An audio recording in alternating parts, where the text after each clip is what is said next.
Welcome to McPlum, simple solutions served daily. You start by checking ownership and why you want to change Google Pay Protect. Security features protect payments and fraud detection. Once done, back up your cards and receipts to a safe place and sign out of extra devices to avoid lockouts. Make sure to list current app permissions, location, NFC, background activity, because changing them can stop some protections and affect functionality, and you should be ready to restore them if needed. Now, go into your device settings and open the Google Pay app entry to adjust permissions carefully. Revoke only what you understand and leave core services intact. Once done, reduce notifications or background access instead of fully disabling protection.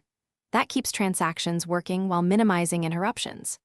If the app still doesn't meet your privacy needs, research and migrate to a reputable alternative payment service that offers the controls you want, and make sure to migrate securely. Finish by restarting your device so permission changes take full effect, then test with a small, low-risk transaction to confirm everything behaves as expected. If something breaks, cards not showing, errors during payments, re-enable permissions you changed and contact Google support or official help forums for guided remediation.